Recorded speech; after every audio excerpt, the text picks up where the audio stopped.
A few minutes before midnight, in an isolated area along the eastern bank of the Spree River, Dominic stepped silently toward the water, a consciously subdued spring in his step. He could smell it already, a pungent odor of industrialism, the result of urban expansion and overindulgence. Chemicals mixed with dead fish and aquatic bird feces.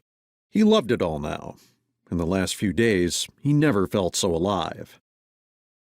Dominic laughed inside as he thought about all the reports of climate change and environmental shock and horror. Yet the people still threw their cigarette butts, fast food wrappers, and urinated on the streets when they couldn't find a better place to relieve themselves. They drove cars like maniacs on the autobahns, spewing exhaust into the air and polluting with sound. And all of that ended up somewhere on the earth. Probably in the Spree, Dominic thought. He normally mused of these things when he had nothing else to do, when he was bored and alone like now. But he knew he should have been concentrating more on this meeting and the result. It wasn't every day that a man got rich, especially a man who had struggled all of his life growing up in a small town in northern Poland. After 6 years in the army, he'd gone from job to job until he realized what he did best was shoot a gun. Not much calling for that in the private sector, until recently. 1 million euros was a lot of money.